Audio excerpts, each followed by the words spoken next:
Hey guys, tonight we're going back to a small house on a quiet street in Springfield, Missouri, and to a single morning in June of 1992, when three women who should have been there simply were not.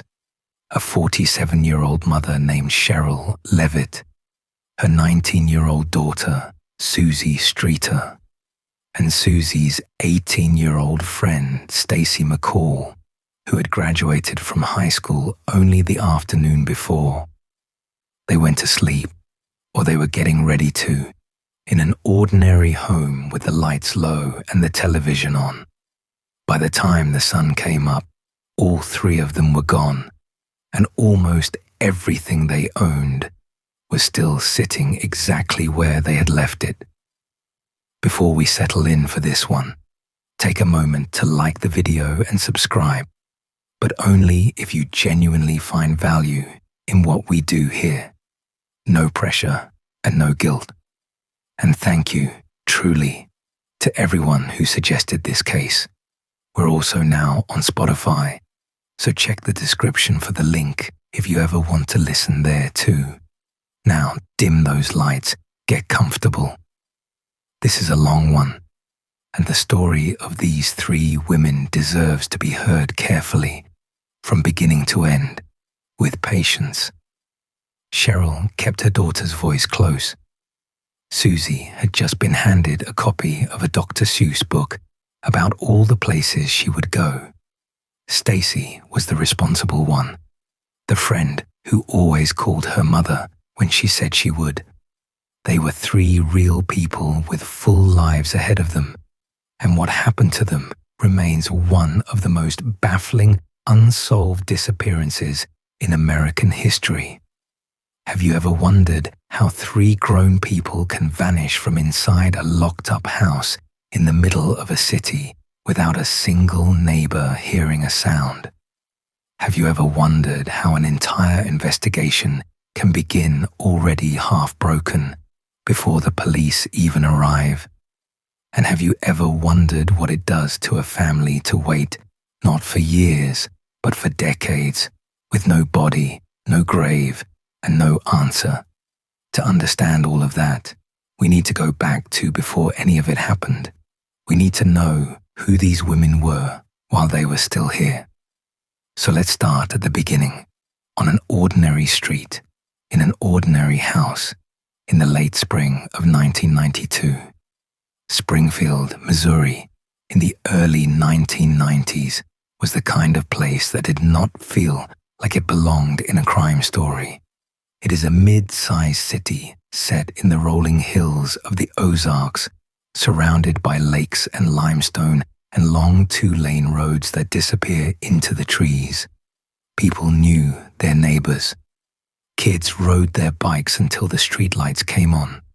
It was a place where you could leave your front door unlocked and not think twice about it.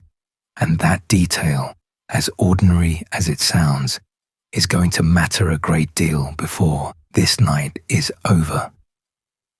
On East Delmar Street, near the center of the city, there was a modest single-story house with a carport off to one side and a small front porch. It was the home of Sherrill Levitt, and in the spring of 1992, it had recently become the home of her daughter, Suzie, as well. The two of them had moved in together earlier that year, and by every account, they were not just mother and daughter. They were close in the way that two people become close when it has mostly just been the two of them for a long time.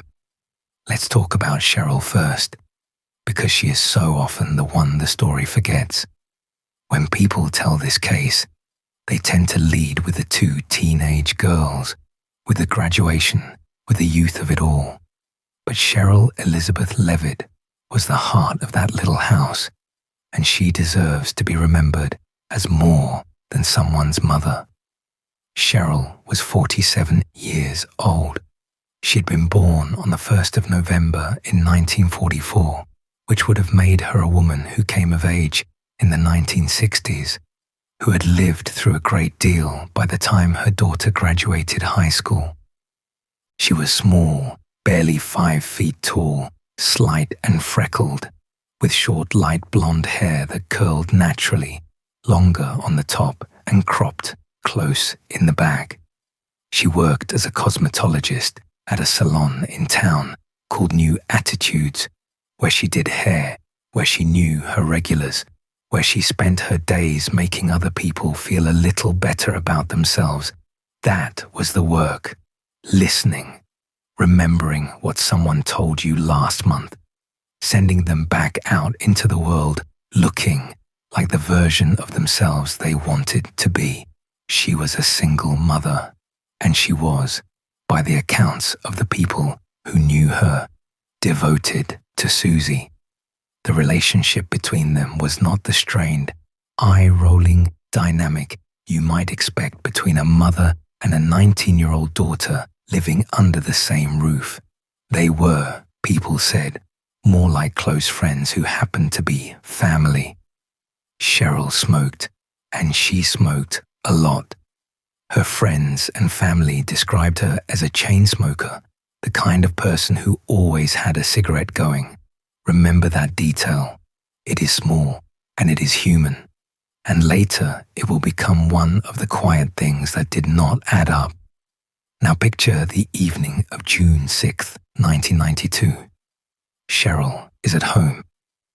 Earlier that day, she had gone to watch her daughter walk across a stage and graduate, and now she's back in her own bedroom, doing something so completely ordinary that it almost hurts to describe.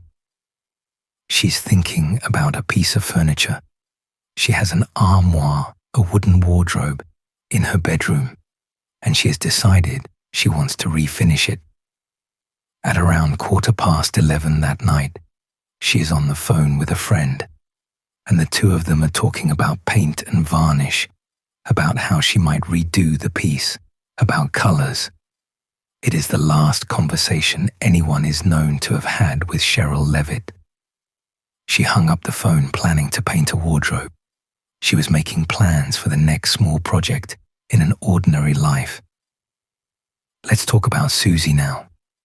Suzanne Elizabeth Streeter, known to everyone as Suzie, had been born on the 9th of March in 1973, which made her 19 years old. She was small like her mother, about 5'2", slender, with shoulder-length blonde hair and brown eyes. She had a scar on her right forearm and a small mole at the left corner of her mouth, and her left ear was pierced twice, the kind of detail that a friend would know and a mother would notice, and that a missing person flyer would one day have to spell out in cold, careful language. Suzie had just graduated from Kickapoo High School. She had her whole adult life laid out in front of her like an open road. She worked at a local movie theater, and she had a closeness with a co-worker and friend named Nigel Kenny, who would later describe her as a creature of habit, someone particular about her routines, someone who always parked her car in exactly the same spot in the driveway. That is the kind of thing you only know about a person if you have paid attention to them, if you have loved them a little. There was complexity in Suzie's life too, and we are going to be honest about that throughout this story, because honesty is the only way to honor someone.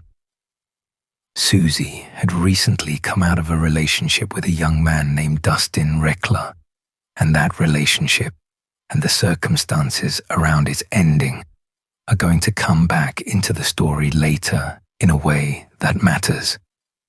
For now, it is enough to say that Suzie was 19, that she was finding her footing, that she had recently moved in with the mother she was close to, and that she had just reached one of the great milestones of a young life.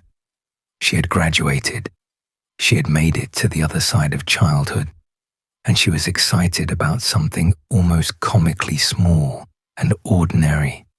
She had a brand new waterbed. A king-sized waterbed had just been delivered to the house on Delmar, and Suzie was genuinely thrilled about it. She wanted to show it off. That detail, is going to be the reason she came home that night instead of staying somewhere else. And there is something almost unbearable about that, about a new piece of furniture being the small hinge on which everything turned. On her headboard that night sat a book. It was Dr. Seuss, the one called Oh, the Places You'll Go, the book that gets given to graduates because it is about beginnings, about the journeys ahead, about all the marvelous and frightening places a life can take you. Someone had given it to her, or she had bought it for herself, the way new graduates do. It would still be sitting there, untouched, when her car was in the driveway and she was nowhere to be found. Now let's talk about Stacy. Stacy Kathleen McCall had been born on the 23rd of April in 1974, which made her 18 years old, the youngest of the three. She was about 5'3", with long, dark blonde hair that fell to the middle of her back, light eyes, freckles across her face, and a small dimple in the middle of her chin. She had graduated from Kickapoo that same afternoon, alongside Suzie. The two of them were friends, and that night they had made a plan to spend more time together, to rekindle a friendship, to be closer. Stacy was, by every single account, the responsible one. Her mother, Janice McCall, described her that way over and over in the years that followed, and so did her friends. Stacy was the friend who called when she said she would call. She was the one who kept her commitments. She had a job at the Springfield Gymnastics Center, and she was scheduled to work the very next day. She was the kind of 18-year-old who told her mother her plans and then actually stuck to them, or called to update her when they changed. Hold on to that, because it is the reason her absence was noticed at all. It is the reason this case exists as a case, rather than as a slow, agonizing assumption that three adults had simply decided to leave. To understand the bond between these three, you have to understand the texture of that day and the texture of that house. So let me put you there for a moment. You're standing on East Delmar Street in Springfield in the first week of June 1992. It is warm. The Ozark summer is just settling in, that heavy green warmth that comes off the trees. The cicadas are loud. There is a modest house in front of you with a carport and a little porch, and the porch light is on. Inside, a mother is on the phone, talking about how she wants to repaint a wardrobe. A new waterbed has just been delivered and is sitting in one of the bedrooms, still a novelty. There is a small dog in the house, a Yorkshire Terrier named Cinnamon, who sleeps where the family sleeps and barks at things that move outside. There are cigarettes on a nightstand and an unfinished can of Coke. There is a Dr. Seuss book about all the places you will go. It is the most ordinary house on the most ordinary street on a night that should have been nothing but the beginning of a good summer. And that is exactly the point. The horror of this case, if we can use that word at all, is not in anything dramatic. It is in how completely normal everything was, right up until the moment it wasn't. Cinnamon matters, by the way, and not just as an atmospheric detail. That little dog was, in all likelihood, the only living witness to whatever happened inside that house. She could not tell anyone what she saw, but the way she behaved the next morning, frantic and agitated and crying, would be one of the only pieces of evidence anyone had that the women had not simply walked out the door on their own. So that is the household. A close mother and daughter who had recently moved in together. A salon, a movie theater, a gymnastics center, a graduation, a new waterbed, a book about the future, a chain smoker's cigarettes, a small, loyal dog. Three women whose lives, on the morning of June 6th, were full of small, ordinary plans. Sherrill was going to refinish her furniture and had a doctor's appointment coming up on Monday. Stacy was going to work at the gym the next day. Suzie was due at the movie theater in a couple of days. None of them were running from anything. None of them had any reason to disappear. And to be fair to everyone who has ever tried to make sense of this case, that is the thing that makes it so hard to hold. There is no obvious crack in the foundation of these lives. There is no troubled runaway, no person on the edge of something, no clear danger circling the house. There are just 3 people who were exactly where they were supposed to be, doing exactly what they were supposed to be doing until they weren't there at all. Which brings us to the celebration. Because before the disappearance, there was a graduation. And before the long, strange night, there was a perfectly happy afternoon. To understand how 3 women vanished, we first have to walk through the last full day that anyone can account for, hour by hour. We have to follow Suzie and Stacy out of that graduation ceremony and through the parties of that long June night, all the way back to the house on Delmar, where the trail goes cold. So let's go back to the afternoon of June 6th, 1992, to a student center full of caps and gowns and proud families, and to the last ordinary day in the lives of the Springfield Three. The graduation ceremony took place at 4 o'clock in the afternoon on Saturday, June 6th, 1992. Suzie and Stacy walked across the stage at the Hammond Student Center on the campus of what was then Southwest Missouri State University, the building filled with the particular noise of a few hundred families, all proud at once. Sherrill was there to watch her daughter graduate. You can imagine her in the stands, a small blonde woman, watching Suzie in her cap and gown, the way any mother watches the child she raised alone reach a finish line. After the ceremony, the school did something that was common at the time, and that was meant to keep kids safe. They offered an alcohol-free lock-in, an all-night supervised party inside the building that would run until 8 o'clock the next morning. The idea was simple. Keep the new graduates in one safe place all night, away from the roads, away from the drinking, until everyone had sobered up and the danger of graduation night had passed. Suzie and Stacy were invited to stay. They declined. They had other plans, the way teenagers on the biggest night of their young lives tend to have other plans. There is a quiet, terrible irony in that, and the crime and mystery storyteller in me wants to be careful with it, because it is not the girl's fault, and it never was. The lock-in existed precisely to keep graduates safe on the one night when something might go wrong. They chose, as almost every teenager would, to go and celebrate with their friends instead. There is no blame in that choice. There is only the awful distance between the safety that was offered and what actually happened. So the evening of celebration began.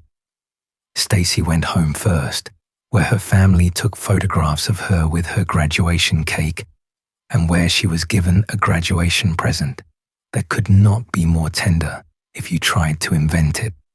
She was given a puppy, a cocker spaniel, a brand new graduate, 18 years old, holding a new puppy, posing with her cake. That is the image her family had of her on her last good evening. A girl at the very start of everything, surrounded by the people who loved her. Suzie, meanwhile, took photographs of her own that night at the house on Delmar with her friend Nigel Kenny, the co-worker from the movie theater who knew her so well. So we have both girls, in the early part of the evening, in their own homes, being photographed, being celebrated, being exactly where they belonged. The plan for the night was loose, the way plans are when you are young and the summer is just starting. The original idea had been ambitious. Suzie, Stacy, and their friend Janelle Kirby were going to drive down to Branson, about 40 minutes south, get a motel room, spend the night there, and then meet up with friends the next morning at a water park called Whitewater. It was going to be a whole graduation adventure. But plans change, and they changed more than once over the course of that night. And following those changes is essential, because every change moved the women a little closer to the house on Del Mar, where the trail ends. The first change came from a mother's caution. Stacy's mom, Janice McCall, did not like the idea of the girls driving all the way to Branson late at night after a night of graduation parties. She was worried about a car accident, about kids on the roads, about alcohol. So she advised against the late-night drive. It was the kind of ordinary, loving, sensible parental worry that plays out in a million households on graduation night. Don't drive to Branson tonight. Wait until morning.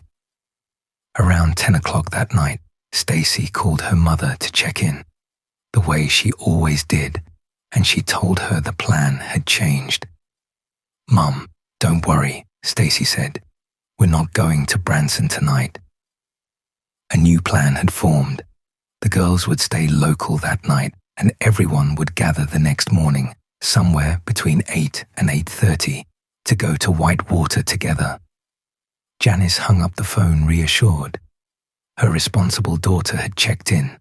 The dangerous late-night drive was off the table, and the worst thing she had to worry about was a long, fun day at a water park in the morning. That phone call, around 10 p.m., is one of the last times Janice would ever hear her daughter's voice. Meanwhile, the night of parties was unfolding. The girls had gone to Janelle Kirby's place, where they started out partying with some of Janelle's neighbors in Battlefield, a small community just southwest of Springfield. Then plans shifted again, and they carpooled back into Springfield to go to other parties. This is graduation night. Young people moving from house to house, from one gathering to the next, the way you do when you're 18 and 19 and the whole world feels like it has just opened up. And here we have to slow down, because somewhere in the middle of all this ordinary movement is Sherrill, alone at home, living her own quiet parallel evening. While her daughter was out celebrating, Sherrill turned down an invitation to have dinner with Janelle Kirby's family. She stayed home, and at 11:15, as we said, she was on the phone talking about refinishing her armoire. 2 different evenings, a mother's and a daughter's, running side by side through the same warm June night, both of them heading toward the same dark hour without knowing it. The last party of the night was at the home of another of Stacy's friends, a young woman named Michelle Elder. At that party, Stacy and Michelle talked about wanting to spend more time together, about rekindling their friendship, and they made plans to hang out the following evening on Sunday, June 8th. Think about that for a second. In the last hours anyone can account for, Stacy McCall was making plans for the day after tomorrow. People who are about to disappear on purpose do not usually make plans for 2 days out with an old friend they want to reconnect with. That party at Michelle Elder's was broken up by the Springfield police at around 10 minutes to 2 in the morning. A graduation party getting shut down by police in the small hours is the most routine thing in the world. The kids scattered, and Suzie, Stacy, and Janelle drove back to Janelle's house in Battlefield, arriving around 2 o'clock in the morning. The last confirmed sighting of Suzie and Stacy is at roughly 2:15 on the morning of June 7th, 1992. Now we reach the final decision of the night, the one that sent 2 of the 3 women to the house on Delmar. The original plan had been for everyone to crash at Janelle Kirby's house. But when they got there, the house was packed. Janelle had out-of-town relatives staying over for her own graduation, and the place was simply too crowded for 2 more girls to find anywhere comfortable to sleep. So Suzie and Stacy made a different choice. They would go to Suzie's house, the house on Delmar, where Suzie lived with her mother Sherrill. There was room there, and there was that brand new waterbed that Suzie was so excited to show off. Janelle's mother, Kathy Kirby, was in bed at the time, and she overheard the 2 girls deciding to leave. She heard the small, ordinary exchange that would turn out to be the last words between them that anyone recorded. Suzie said to Stacy, "Follow me to my house." And Stacy said, "Okay, I will." 2 cars then, Suzie leading, Stacy following, driving the short distance through the sleeping city to the house on East Delmar Street, sometime after 2 in the morning. And then they arrived. We know they arrived, not because anyone saw them get there, but because of what was found at the house the next day. Their cars were both there, their purses were there, their jewelry and their keys were there, and in the bathroom trash can were used makeup wipes, the kind you use to take your makeup off at the end of a long night before you go to sleep. 2 young women had come home, parked their cars, brought in their things, and started getting ready for bed. They had taken off their makeup. They were settling in. So let me put you inside that house now. In the last hour we can reconstruct. You're in the house on Delmar in the small hours of June 7th, 1992. It is after 2 in the morning. The graduation parties are over. 2 girls have just come in from a long, warm night, tired and happy, their ears still ringing from the noise of it all. Somewhere in the house, a small dog stirs. There is the sound of running water as someone washes the day off their face. There are cigarettes and a half-finished can of Coke on a nightstand. A television is on in one of the bedrooms, playing low, the kind of background noise you fall asleep to. On a headboard, there's a book about all the places you'll go. Down the hall, a mother is asleep, or nearly asleep, in her own bed, having spent her evening thinking about paint colors for a wardrobe. The porch light is on outside. It is the most peaceful scene you can imagine. 3 women, safe in a house, at the end of a good day. And that is the last moment of this story that makes any sense at all. Because at some point between roughly 2:15 in the morning, when the girls were last seen, and a little after 7:30, when the next part of this story begins, something happened inside that house. And whatever it was, it happened so quietly that no neighbor heard it, so cleanly that it left almost no trace, and so completely that 3 grown women were simply gone. There was a television still on, showing nothing but static, the snow you used to get when a tape ended or a station went off the air. That detail tells us something gentle and sad. They had likely been watching something, a movie maybe, the way you do at a sleepover, and the movie had ended, and no one had ever gotten up to turn the television off. Whatever happened before that small, ordinary task could be done. There was an unfinished Coke. There were cigarettes left behind, which mattered enormously because Sherrill was a chain smoker and the people who knew her could not imagine her going anywhere willingly without her cigarettes. There were 3 purses. There was nearly $900 in cash inside Sherrill's purse, a deposit from her work at the salon. There were the cars in the driveway. There were the keys, the licenses, the medicine. There was Stacy's clothing, neatly folded, the only clothes she had with her that night. And here is one of the very few details that hints at the nature of what happened. When Stacy's mother later looked at those neatly folded clothes, she noticed that 2 items were missing from the pile. Stacy's shirt and her underwear were gone. The rest of her clothing was there, folded as if she had taken it off to sleep. But the shirt and the underwear were not in the pile. It is a small thing, and it is an awful thing, and it is one of the only pieces of the scene that suggests the women may not have been fully dressed or may not have been in control of the situation when they left that house. I want to be careful here, the way this channel is always careful. We do not know what that detail means. We do not get to invent a story around it. We can only note it gently and hold it as one of the genuine unanswered questions of this case. 2 pieces of one young woman's clothing missing from an otherwise ordinary pile. So that is the last known timeline.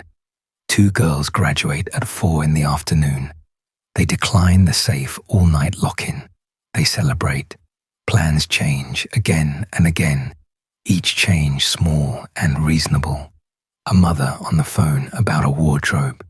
A check-in call at 10. A party broken up at 10 to 2. A last sighting at 2:15.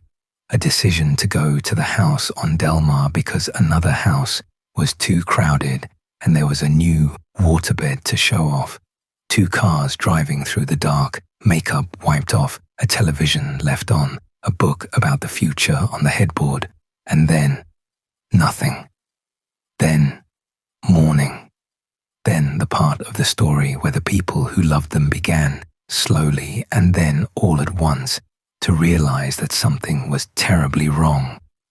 Which brings us to the morning of June 7th, and to a young woman named Janelle Kirby pulling up to a quiet house, expecting nothing more than to round up her friends for a day at the water park, and finding instead the first signs of a mystery that has now lasted more than 3 decades. The morning of June 7th started, for nearly everyone who knew the women, as an ordinary Sunday. The plan was white water. Everyone was going to meet up between 8 and 8:30, drive down to Branson, and spend the day at the water park, the trip they had decided to do in the morning instead of the night before. Stacy had promised her mother she would call. Suzie had promised Nigel Kenny she would call him to coordinate.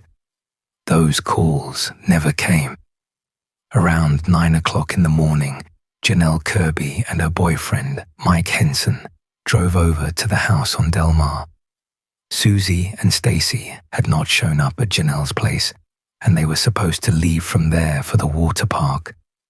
Janelle was starting to worry, but not yet alarmed, more puzzled than frightened. As she put it later, she knew Stacy was responsible, and so was Suzie, and she knew they would not just take off without telling anyone they had changed their minds about white water. When Janelle and Mike got to the house, the first thing that was wrong was small. The front door was unlocked. Janelle went inside, and the house was empty. There was no sign of Suzie, no sign of Stacy, no sign of Sherrill. But all 3 of the women's cars were parked outside. That is the contradiction that sits at the center of this entire case, and it announced itself in the very first minutes. The cars were here. The people were not. Inside, Janelle found the dog.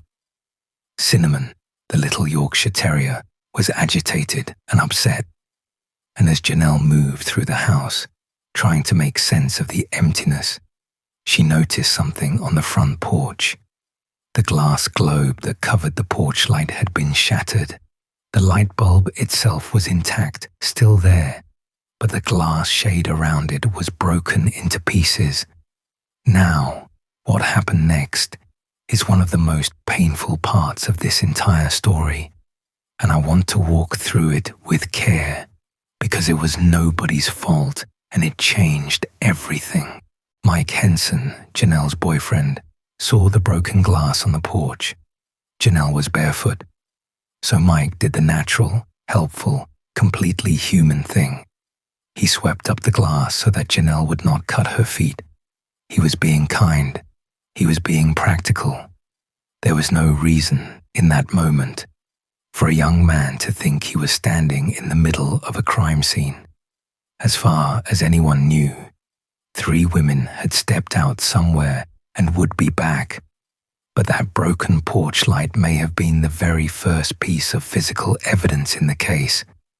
It may have been the spot where something began, where someone stood, where a struggle or a lure or a threat first took shape. And by the time anyone understood that, the glass had already been swept away, the potential evidence on it gone. It is the first of many ways this crime scene was compromised before it was ever recognized as a crime scene at all. While Janelle and Mike were at the house, the phone rang. Janelle answered it. On the other end was an unidentified man, and what he said was disturbing. He made sexual comments, what police would later describe as obscene remarks, using crude language and sexual innuendo. Janelle, unsettled, hung up. Almost immediately, the phone rang again. Same kind of call, same kind of man. She hung up again. She described the caller as sounding young, almost teenage, and she remembered something.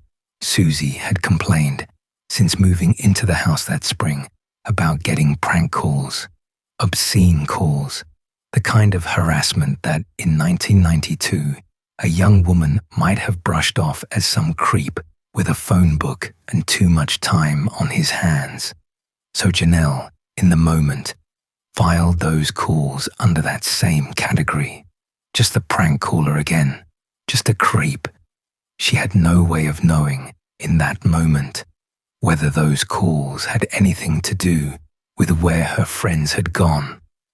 To this day, investigators have generally treated those particular obscene calls as separate from the disappearance, as most likely connected to the ongoing prank calls Suzie had been receiving, rather than to whoever took the women. But we genuinely do not know. They remain one of the strange, unresolved textures of that morning. A phone ringing in an empty house, a stranger's voice saying ugly things, while the 3 women who should have answered it were already gone. Janelle and Mike, still not understanding the scale of what they were looking at, eventually left. They did not yet think the women had been taken. They went, of all places, to a local water slide park in Springfield, because the day had been planned around water parks, and there was still a teenager's logic to following the plan. It is easy, decades later, to wonder how anyone could leave that house. But put yourself back in that morning. You are 19 years old. Your friends are not where they said they would be, but their cars are there, and adults sometimes run errands. And the idea that 3 people have vanished into thin air is not a thought a normal mind reaches for first. The truth was too large to see all at once. It was several hours later that the real alarm came, and it came from a mother. Janice McCall, Stacy's mom, had not heard from her daughter. Stacy always called. Janice had friends who knew people who worked at Whitewater, and when she reached out, they told her that Suzie and Stacy had never shown up there. That was the moment the floor dropped out. Janice went to the house on Delmar herself. When Janice walked in, Cinnamon came barreling toward her, frantic, yipping and crying. Janice described the little dog as going crazy, and then she started to see the house the way a frightened mother sees a room, taking in detail after detail, each one worse than the last. She saw the 3 purses sitting on the floor of Susie's bedroom. 3 women, 3 purses, all left behind. She would later learn that Sherrill's purse still held that cash deposit from the salon, close to $900. No one running away, and no one being robbed. Leaves $900 sitting in a purse on the floor. She saw her own daughter's clothing neatly folded, and she saw with a mother's eye that Stacy's shirt and underwear were missing from the otherwise complete pile. She saw the cigarettes left behind by 2 smokers who, the people who loved them insisted, would not have left them willingly. She saw the half-finished Coke. She saw the makeup wipes in the trash. She saw the television playing static. She saw the Dr. Seuss book on the headboard.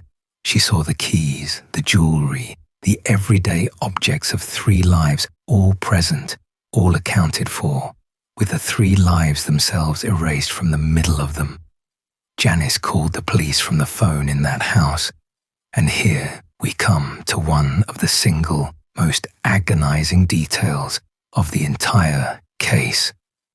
After she made the call to report the women missing, Janice checked the answering machine. There was a message on it. She would later describe it as a strange message, and then, the way answering machines worked in 1992, the message played once and was gone. It was inadvertently erased. No one had thought to preserve it, because no one yet understood that they were standing inside the scene of a serious crime, and the technology of the time did not forgive a single careless press of a button. Police would later say they were very interested in that message. They believed it may have contained a clue, a real one, something that pointed toward what had happened. And they did not believe it was the same thing as the obscene prank calls.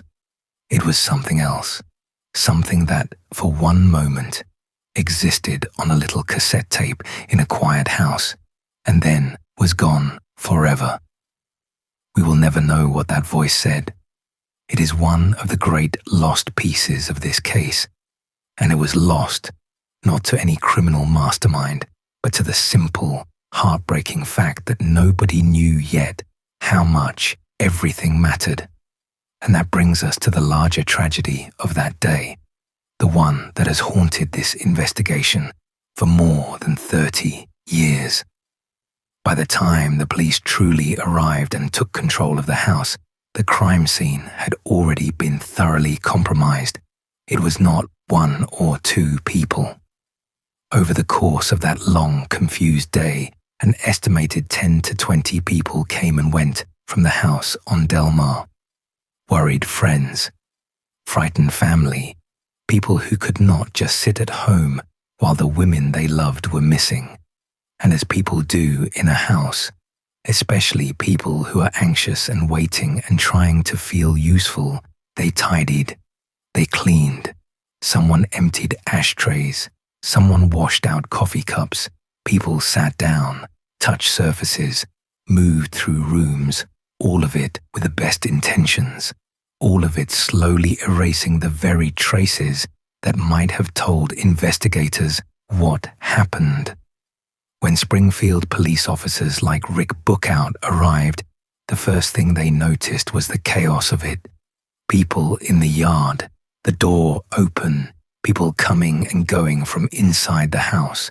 By then, fingerprints were smudged, surfaces were wiped, the porch glass was swept, the answering machine message was gone. The scene that might have spoken was, in the most ordinary and human way imaginable, accidentally silenced. To be fair to everyone involved, you cannot blame the families.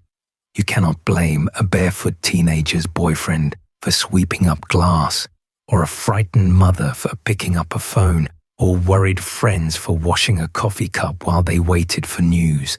None of them knew. The horror of it is precisely that it was ordinary kindness and ordinary panic that did the damage. There was no yellow tape yet. There was no understanding yet that this was anything other than a baffling absence that would surely resolve itself by dinner time. When the officers finally examined the house as a scene, what they found was almost more unsettling for its calm. There were no signs of a struggle, except for that shattered porch light. There was no blood. There was no forced entry, no broken window, no kicked-in door. Sherrill's bed looked as though it had been slept in. There was a window blind that was bent at an odd angle, a small wrong note in an otherwise undisturbed house. Everything pointed to women who had been home, who had settled in, who had been getting ready to sleep, and who had then been removed from their own lives without a fight that left any mark. All personal property was left behind. Purses, money, cars, driver's licenses, keys, medicine, cigarettes, and the dog, Cinnamon, the only living thing in that house who had seen whatever happened and who could never tell. Police came to believe, fairly quickly, that this was not a case of 3 women choosing to leave. The signs pointed to abduction. But abduction by whom, and how, and why, and to where, were questions that the broken, contaminated, heartbreakingly ordinary scene could not answer. And the things that might have answered them, the prints on the porch glass, the voice on the answering machine, were already gone. This is where the investigation began, not at the start of a clean trail, but at the end of one that had already, through no malice and no single mistake, been swept clean. And that is the cruel foundation on which everything that followed was built. Let's talk about the investigation, because in a case like this, the investigation becomes part of the tragedy itself. From the very beginning, the Springfield Police Department was working at a disadvantage that no amount of effort could fully overcome. They had a scene with no usable forensic evidence. They had no body, and without a body there is no cause of death, no time of death, no place of death, none of the physical anchors that most homicide investigations are built around. They had 3 missing women and a house full of belongings that all said the same impossible thing. They were here, they are gone, nothing in between. What they did have, almost immediately, was attention. This was not a case that slipped quietly through the cracks. The disappearance of 3 women on the same night, from the same house, with their cars in the driveway and their purses on the floor, was the kind of story that travels. It made local headlines fast, and then national ones. The community of Springfield mobilized. There were searches, there were flyers, there were volunteers walking fields and woods. Tips began to come in, and over the years that followed, the police would receive thousands of them. By most accounts, the number of tips eventually climbed past 5,000. 5,000 times, someone picked up a phone or wrote a letter or stopped an officer to say, "I think I know something, I saw something, I heard something." And in more than 30 years, not one of those 5,000 tips has led to Sherrill, Suzie, or Stacy. Have you ever wondered what it is like to investigate a case where you have too little and too much at the same time? Too little hard evidence and too much noise. Every tip has to be chased. Every psychic who calls, every neighbor with a hunch, every prisoner looking to trade information for a lighter sentence, every well-meaning stranger who had a dream. Each one has to be weighed, and most of them lead nowhere, and you can never be sure which of the thousands might have been the one that mattered because you cannot prove a negative. That is the quiet, grinding reality of a case like this one. There was one tip, early on, that has never stopped haunting the people who worked this case. On the 31st of December 1992, roughly 6 months after the women vanished, a man called the hotline for the television show America's Most Wanted. The show had featured the case the way it featured so many, and the hotline existed precisely so that someone with information could come forward. This man called, and according to the police, what he said suggested he had what they called prime knowledge of the abductions, real knowledge, the kind of detail that only someone close to what happened could have. And then the call was lost. When the switchboard operator tried to connect the caller through to the Springfield investigators, the line was disconnected. He was gone. Police made a public appeal, asking the man to call back, pleading with him to make contact again. He never did. Somewhere out there, on the last day of 1992, was a voice that may have known exactly what happened to these 3 women, and it spoke for a moment and then vanished, just like they had. To be fair, we cannot be certain that caller truly knew anything. Cases like this attract people who want to feel important, who want to insert themselves into the drama. But the investigators who heard about what he said took it seriously, and the fact that they could not get him back has weighed on this case for decades. The case was featured on national television more than once over the years. It appeared on America's Most Wanted. It was covered by the news program 48 Hours. Later, it would be the subject of an episode of the documentary series Disappeared, and of magazine programs and podcasts and countless internet deep dives. The attention never really faded, and yet attention, it turns out, is not the same thing as answers. A case can be famous and still be frozen. The Springfield Three became exactly that, one of the most widely known unsolved disappearances in the country, and one of the most completely stalled. In the years after the disappearance, investigators did pursue an organized, serious effort to break the case open. In the mid-1990s, a grand jury was convened in Greene County to examine the evidence and hear testimony. A grand jury carries real weight. It can compel witnesses to appear. It can hear things that never make it into a public courtroom. And it can hand down indictments if it finds enough to support them. The grand jury in this case heard testimony for around 8 months. It called witnesses with long criminal histories, people who had been in the Springfield area when the women disappeared, people whose names were circulating as possible suspects. It dug and it listened for the better part of a year, and in early 1995, it disbanded without handing down a single indictment. 8 months of testimony and no charges. One of the grand jurors, a man named Thomas Holst, would later tell the local newspaper, the Springfield News Leader, that many of the things he heard during those proceedings stayed with him, that some of what came before that grand jury was deeply troubling. But troubling is not the same as provable.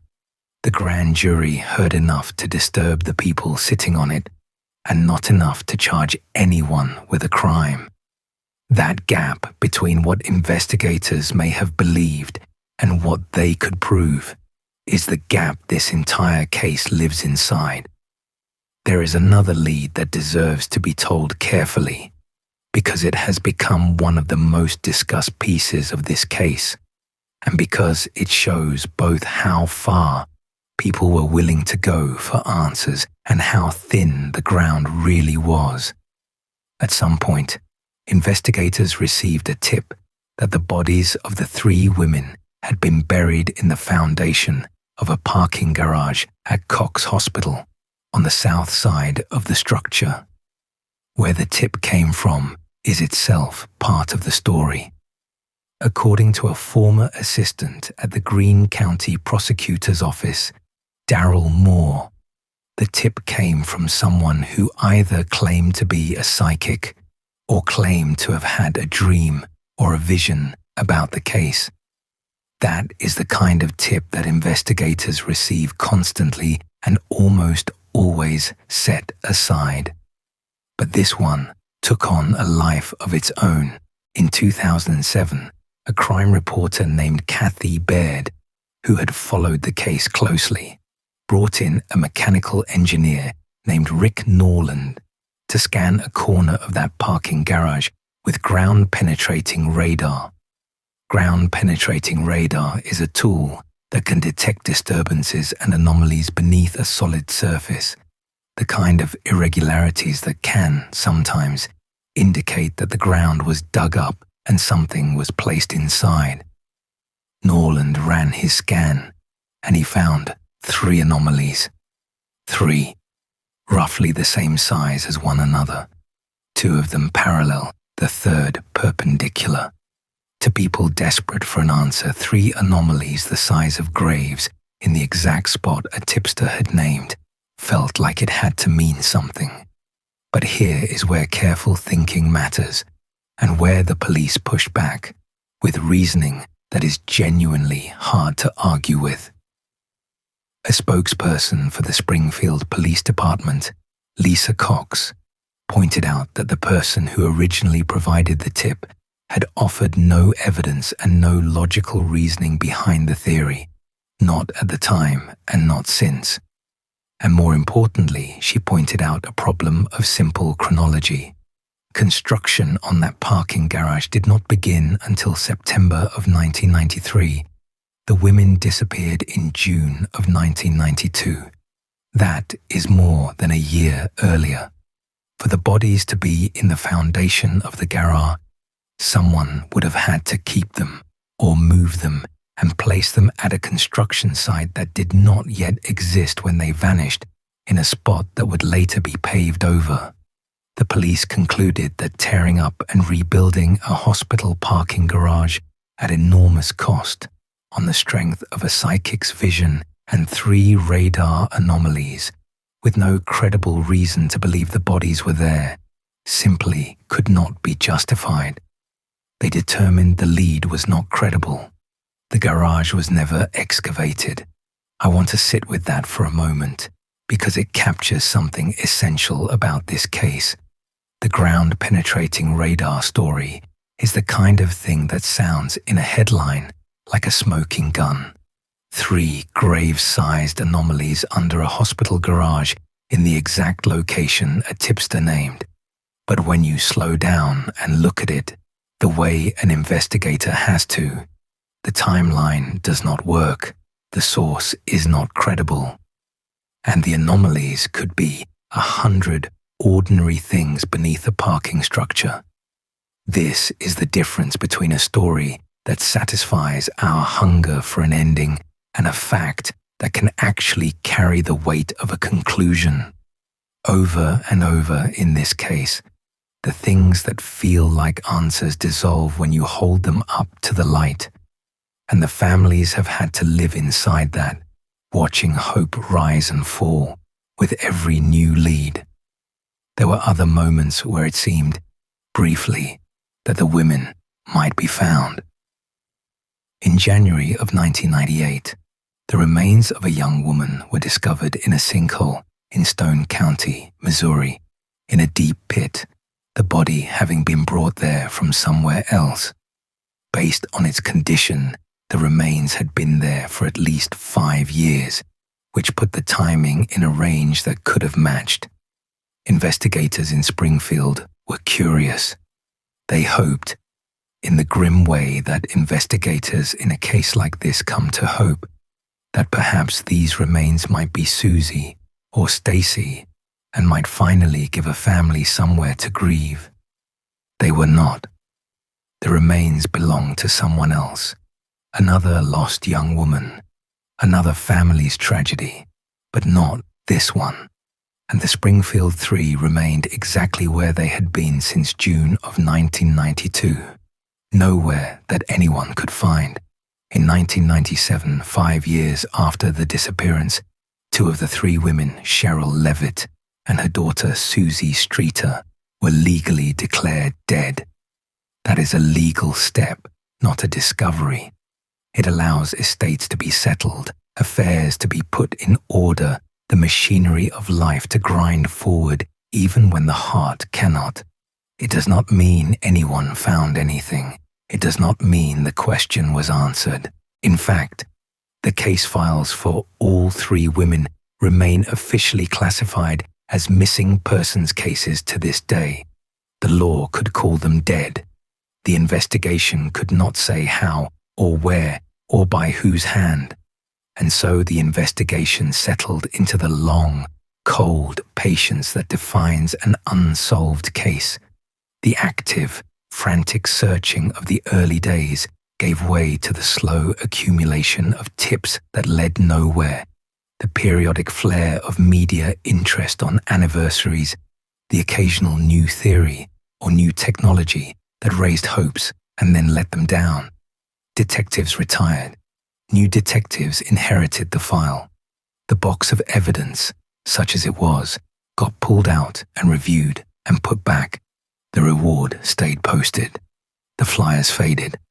What did not fade was the conviction among the people who worked it that this was solvable, that somebody knew, that 3 women do not simply evaporate from a house in the middle of a city without a single person somewhere knowing the truth. That belief is part of what keeps a cold case from going fully dark. Somewhere out there is a person who knows what happened on East Delmar Street, maybe more than one. And as long as that is true, the case is not closed. It is only waiting. There is one more piece of this case we have to talk about before we get to the suspects, and it is not a person. It is the land itself. Because part of what makes the Springfield Three so impossible to solve is the geography of the place where it happened. Springfield sits in the heart of the Ozarks, and the Ozarks are, quite simply, one of the hardest landscapes in America to hide a search through, or to search through at all. The ground here is what geologists call karst. It is limestone, soft and soluble, and over thousands of years water has carved it into a honeycomb. Beneath the rolling green hills around Springfield is a hidden world of caves, underground streams, and sinkholes. In Greene County alone, the county that contains Springfield, there are somewhere around 8,000 catalogued sinkholes. 8,000 holes in the earth. Some of them shallow depressions in a farmer's field, some of them deep shafts that drop into the dark. Add to that the natural caves, the old abandoned mine workings scattered through the region, the thousands of acres of dense woods, the lakes and rivers and ponds, and the countless private rural properties stretching out from the city in every direction. And you begin to understand the scale of the problem. If someone wanted to make 3 people disappear forever, it is difficult to imagine a landscape better suited to it than the one that surrounds Springfield, Missouri. In the years after the women vanished, searchers did go out into that landscape. Volunteers and investigators walked fields and woods. Tips sent them to specific places, a particular property, a particular pond, a particular patch of ground. Over the decades, various locations around the region have been searched or proposed for searching based on tips and theories. But here is the cruel mathematics of it. To search the Ozark backcountry thoroughly, you would need to know where to look. And that is the one thing nobody has ever known. You cannot drain every pond. You cannot rappel into 8,000 sinkholes. You cannot dig up every acre of private land or crawl through every cave passage in a region riddled with them. Searching in a place like this requires a starting point, and the starting point, the actual location, is exactly the secret that has been kept for more than 30 years. This is also why local legend attached itself to certain places over time. There is an old, ruined hunting lodge south of Springfield called Winoka Lodge, set on an isolated limestone ridge above the James River, a place with its own cave and its own history going back well over a century.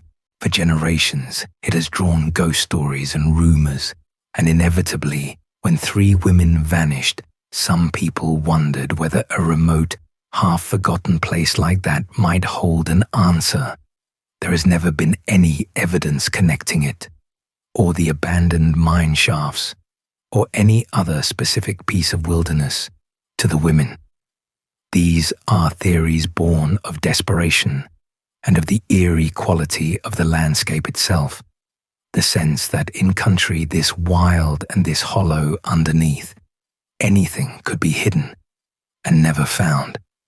To be fair, that feeling is not paranoia, it is just the truth of the terrain. The Ozarks keep their secrets, and whoever took Sherrill, Suzie, and Stacy may have understood that better than anyone. Which brings us to the people who became the focus of all that waiting. Because over the years, a number of names rose to the surface of this case. Some of them were dangerous men who happened to be in the wrong place. Some of them inserted themselves into the story for reasons of their own. And at least one of them said, flatly, that he knew the women were dead, and then refused to say anything more. So let's talk, carefully and fairly, about the suspects. Before we go through the names, I want to set a ground rule for this part of the story, the same rule this channel always tries to follow. None of these men has ever been charged in the disappearance of Sherrill, Suzie, and Stacy. Being a suspect is not the same as being guilty. Some of the people we are about to discuss are convicted of terrible crimes against other people, and that is documented fact. But their connection to this specific case ranges from genuinely concerning to almost entirely circumstantial, and it is important that we hold each one at the right distance. We are not here to convict anyone. We are here to understand who investigators looked at and why, and what the evidence actually says. The name that comes up most often, and the one with the strangest words attached to it, is Robert Craig Cox. Robert Craig Cox was a former Army Ranger. He had also, by 1992, already been at the center of a death that looked, in some ways, eerily like a rehearsal for this one. Back in December of 1978, a 19-year-old woman named Sharon Zellers disappeared after leaving her job at a shop at Walt Disney World in Florida. She had covered a shift for a coworker who called in sick, left work around 10 at night, and never made it home. Days later, her body and her car were found near a hotel where, as it happened, Cox and his family had been staying. There were details about Cox that drew suspicion, including an injury he had that night, and a story about it that prosecutors did not believe. In 1988, a Florida jury convicted him of Sharon Zeller's murder, and he was sent to death row. But the conviction did not hold. The Florida Supreme Court reviewed the case and found that the evidence tying Cox to the killing was not strong enough to support the verdict. They reversed his conviction and ordered his release in 1990. Whatever you make of that, the legal reality is that Robert Craig Cox was not, in the end, a convicted murderer in the Zellers case. He walked out a free man, and he went back to his childhood hometown. That hometown was Springfield, Missouri. So in June of 1992, Robert Craig Cox was living in Springfield. He was working at the time as a utility locator for a company called SM&P Conduit, the kind of job where you go out and mark where the underground lines run before someone digs.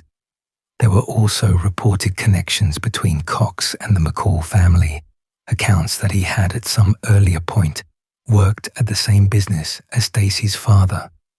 He was, in other words, a man with a violent history who had been suspected of abducting and killing a young woman before, living in the same city where 3 women had just vanished from a house. When investigators questioned Cox in 1992, he gave them an alibi. He said he had been at his parents' home the night the women disappeared, and his parents confirmed it. He also, at one point, offered an account involving being at church the next morning with his girlfriend, and his girlfriend initially backed that up. But here is where it gets murky and where the suspicion deepened. His girlfriend later recanted. She told investigators that the story was not true and that Cox had asked her to say it. An alibi that a partner takes back, saying she was told to lie, is the kind of thing that moves a person from the background of a case to the foreground of it. And then there are the words.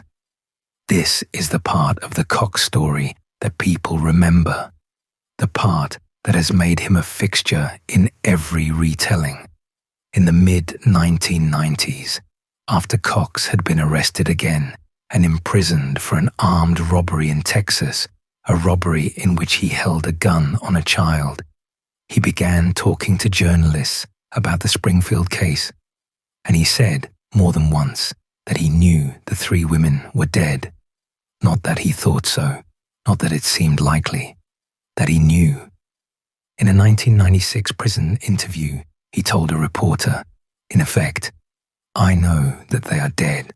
I'll say that, and I know that. There's no doubt about it." When a newsleader reporter asked him directly, in March of 1996, whether he had abducted the women, Cox did not deny it. He called it a frivolous question. And he added one more thing, a detail so cold and so strange that it has hung over this case ever since. He said he would tell what he knew, that he would explain what happened to the 3 women, but only after his mother had died, as if the truth were a thing he was keeping in a drawer, waiting for a particular day to open it. Now, have you ever wondered why, with words like that on the record, Robert Craig Cox has never been charged in this case? It is a fair question, and the answer tells you something important. Because for all the unsettling things Cox has said, investigators have never found anything that actually places him at the house on Del Mar that night. No physical evidence, no witness who put him near the scene.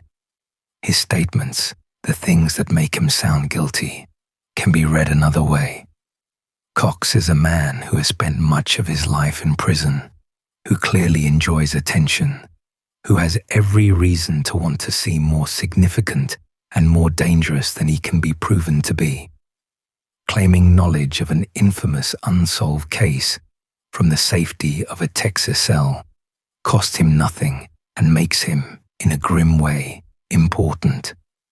The position of the investigators is blunt. They do not consider Robert Craig Cox to be a credible source on what happened to these women. They think he may simply be talking. To be fair, that is the honest reading of a man who says he knows where 3 bodies are and then asks you to wait for his mother to die before he tells you.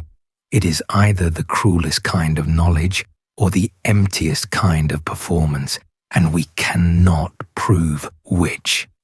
Let's talk about a very different kind of suspect.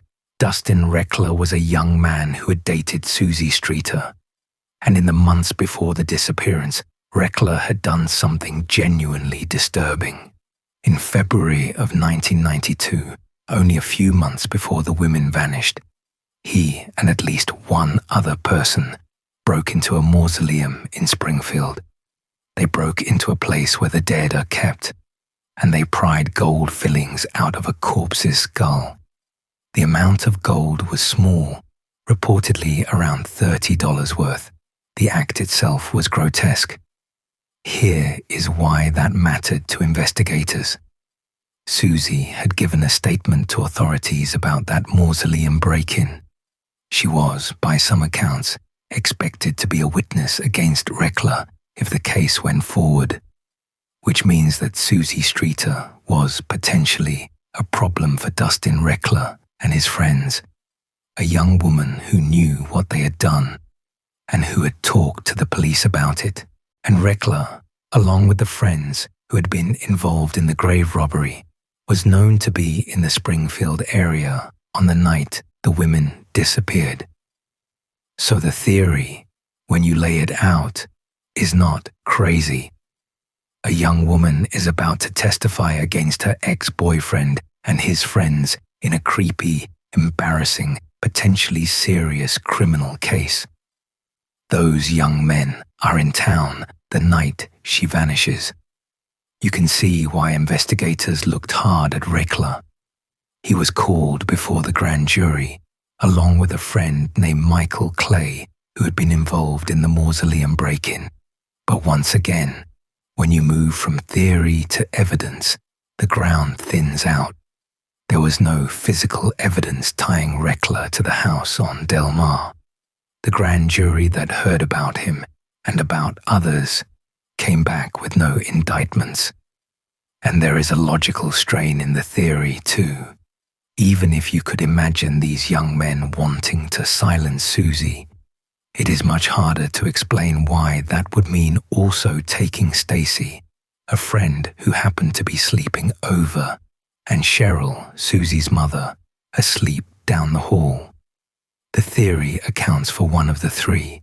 It struggles badly with the other two. That problem, by the way, is one of the deepest in the entire case, and it is worth pausing on. Whoever did this took 3 people, not 1, 3. A teenager who had just graduated, a teenage friend who happened to be there by chance, and a 47-year-old woman.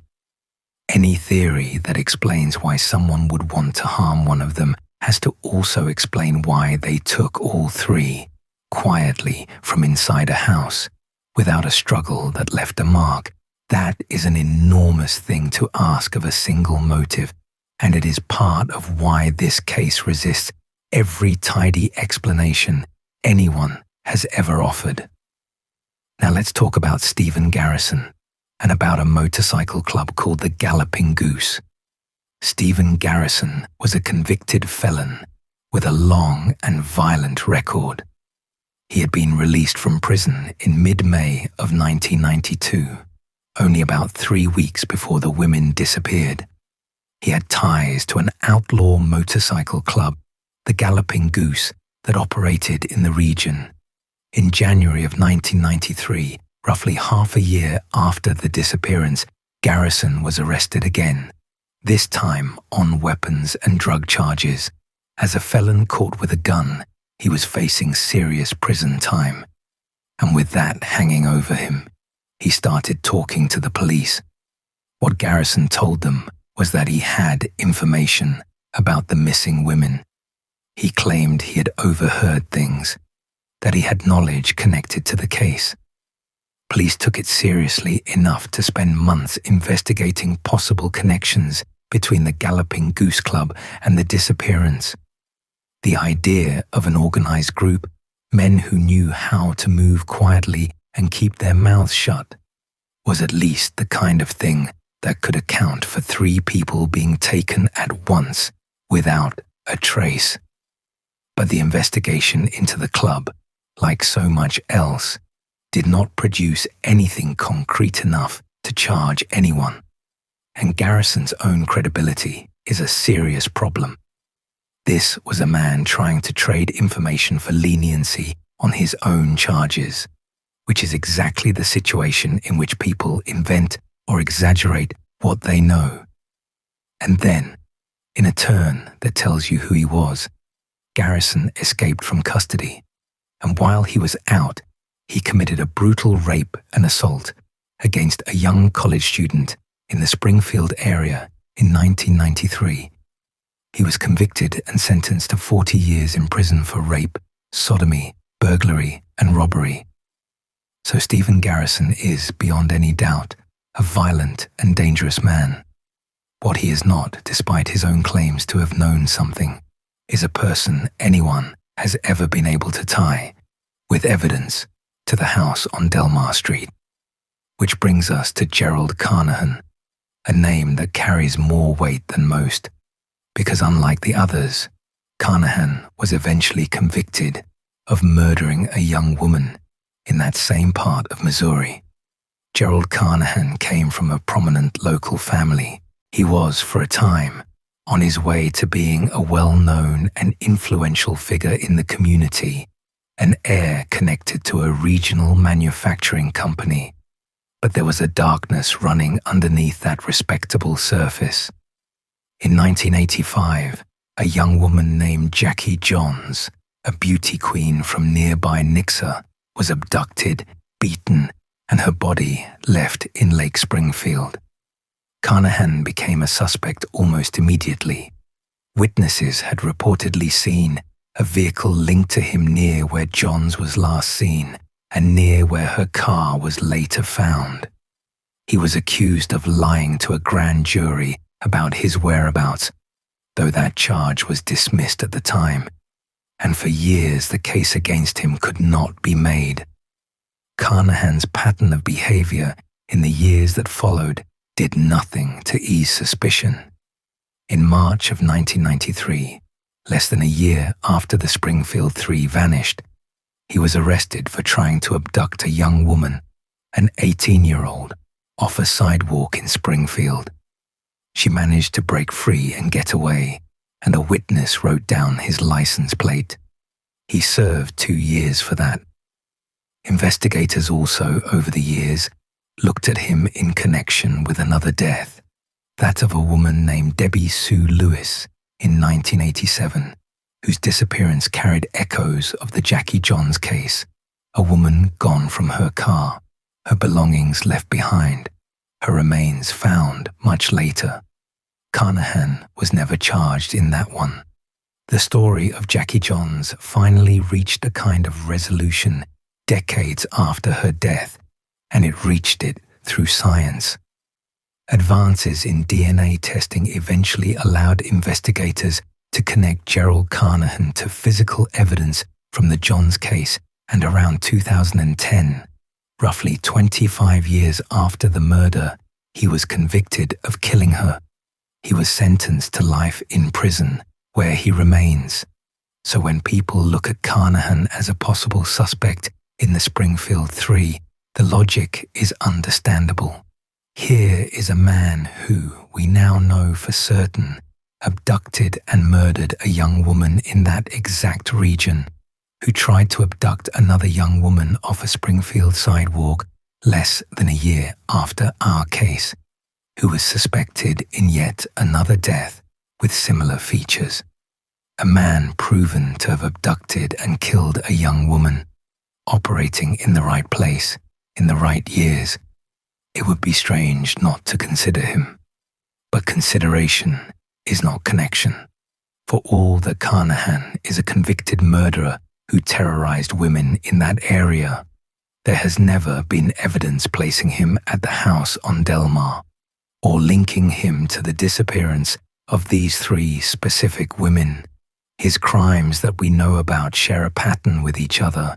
Women taken from or near their cars, often alone.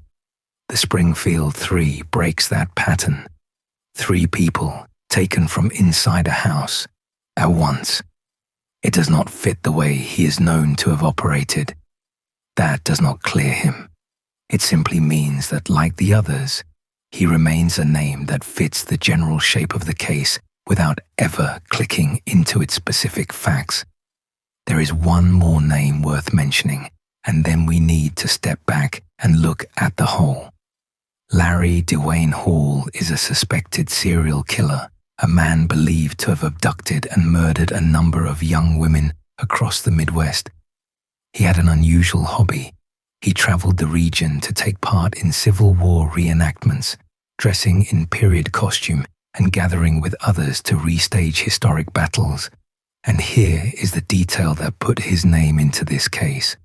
On June 6, 1992, the very day Suzie and Stacy graduated, there were Civil War reenactments taking place in Pleasant Hope, Missouri, about 30 minutes north of Springfield. There's also a Civil War battlefield, Wilson's Creek, only a few minutes from the Kirby residence where the girls spent part of that night. Hall's suspected crimes tended to cluster in certain months across the years, and June was among them. The case against Hall in this disappearance is, to be honest, the most circumstantial of all. It rests almost entirely on the fact that a man with his history may have been in the general region for a reenactment around the right time. There is no evidence connecting him to the women, no sighting, nothing physical. He is included in discussions of this case mostly because he is a known danger who might, conceivably, have been nearby. It is the kind of theory that fills the silence of an unsolved case, where the absence of answers makes room for every dangerous man who was ever within driving distance. So let's step back, because the individual suspects, taken together, tell us something larger and sadder about this case than any one of them tells us alone. Look at the pattern. Robert Craig Cox, who says he knows but will not say, and cannot be placed at the scene. Dustin Reckler, with a real possible motive that explains one victim and not the other two. Stephen Garrison, a violent man trading on claims of knowledge he may not have had. Gerald Carnahan, a proven killer whose methods do not match. Larry Hall, a danger who simply might have been near.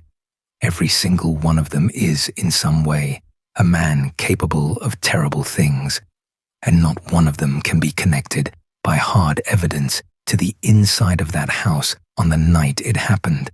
That is not a coincidence. It is the signature of how badly broken this case was from its first hours. Remember the swept-up glass on the porch. Remember the erased message on the answering machine. Remember the 10 to 20 people who moved through the house, tidying, before anyone understood it was a crime scene. Whatever physical evidence might have tied a real perpetrator to that house, the fingerprint, the fiber, the trace of someone who did not belong there, was most likely lost in those first chaotic hours. And so, we are left with a roster of frightening men, and no way to prove which, if any, of them did this. The contamination of the scene did not just slow the investigation. It may have permanently severed the one link that could have turned a suspect into a defendant. So what are the broader theories? When you set the individual names aside, the explanations for what happened that night tend to fall into a few shapes. The first is the lone abductor, someone possibly known to one of the women, possibly a stranger, who came to the house and was able to get all three women to leave with him, quietly, without a fight. Some have wondered whether the obscene phone calls, or a knock at the door, or a ruse of some kind, could have been used to draw the women out or to control them. The shirt and underwear missing from Stacy's folded clothes have led some to wonder whether the women were taken in a state of undress, perhaps surprised while getting ready for bed. The broken porch globe might fit this picture, a sign that something happened right there at the threshold of the house. But a single person controlling three frightened adults, getting them into a vehicle, and leaving almost no trace is a tall order. And it is part of why some people doubt this was the work of one man alone. The second is the multiple perpetrator theory, more than one person working together, which would more easily explain how 3 women could be subdued and removed at once. This is where the talk of the motorcycle club, or of Reckler and his friends, tends to live. The trouble, again, is that it has never been supported by anything you could take into a courtroom. The third shape is the one nobody wants to say out loud, but which honesty requires us to acknowledge.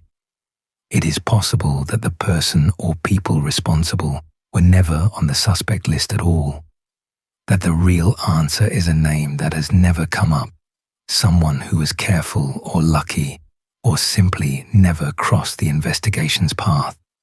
The America's Most Wanted caller, the man who seemed to have prime knowledge and then disappeared, haunts this possibility. What if the one person who truly knew was that voice on the phone on the last day of 1992, and the line went dead and he was never heard from again? And underneath all of it is the hardest fact of all. We do not know where they are. In more than 30 years, with thousands of tips and national attention and grand juries and ground-penetrating radar and the slow march of forensic science, no one has ever found Sherrill, Suzie, or Stacy. No grave, no remains, no trace. 3 women were taken from a house in the middle of an American city, and the earth simply closed over the space where they had been. That is the part that keeps people up at night, not the suspects. The completeness of the disappearance. I want to be clear about what we have and have not done here. We have named the men investigators considered, and we have told the truth about the documented crimes some of them committed against other people. We have not accused any of them of this, because the honest answer to the question of who took the Springfield Three is the one no storyteller likes to give. We do not know. We genuinely, after all these years, do not know. And anyone who tells you they are certain is telling you about their own need for an ending, not about the evidence. Which brings us, finally, away from the suspects and back to the people who have had to live inside that uncertainty every single day since June of 1992. The families. Because while the rest of us can close the laptop and move on to the next case, they never could. When a case goes cold, the public moves on. There's always another headline, another mystery, another story to fill the quiet. But for the families of Sherrill, Suzie, and Stacy, June 7th, 1992 never really ended. It just kept going, day after day, year after year, into a grief that has no ceremony and no closing, because there is nothing to bury and nothing to be sure of. In the immediate aftermath, Springfield did what good communities do. Flyers went up everywhere.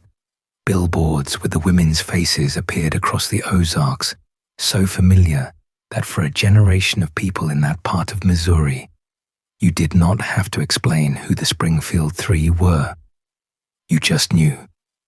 The faces of 2 young graduates and a 47-year-old mother became part of the landscape.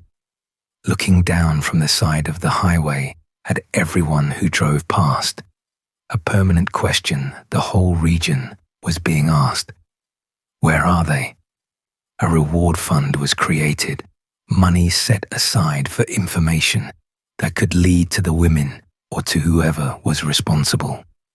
Over the years, it has grown to somewhere in the range of $42,000 to $43,000. It is still there. It has never been claimed. Think about what that means. For more than 3 decades, there has been a standing offer of tens of thousands of dollars to anyone who would simply tell what they know, and no one ever has, either because the people who know are the people who did it, or because whoever knows is more afraid of something than they are tempted by the money. That silence is its own kind of evidence. It tells you that somewhere, someone has chosen every single day for over 30 years not to speak. The disappearance changed Springfield itself in ways that are hard to measure but easy to feel. This was a city where people had genuinely left their doors unlocked, where a certain Ozark trust in your neighbors was simply part of the air. After June of 1992, that changed. Parents who had never thought twice about it started locking up at night and checking on their kids.